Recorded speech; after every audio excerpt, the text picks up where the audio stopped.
Peguei o cavalo para apartar umas vacas. Peguei ele aí, galera, para apartar umas vacas, dar uma mexida com ele. Montei nele aí, ficou quieto, não fez nada. Eu achei que ele ia estranhar, mas ficou tranquilo, rodando ele para um lado e de outro, mexendo com ele. Depois voltei de novo, rodei pro outro lado, escutei um barulho para baixo, olhei, era o caminhão do leite. E eu peguei e saí, esqueci do telefone filmando, galera. O telefone ficou filmando, eu saí para abrir uma porteira.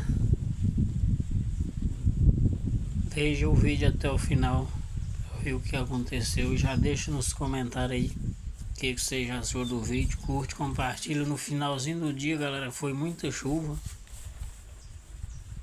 E é isso aí.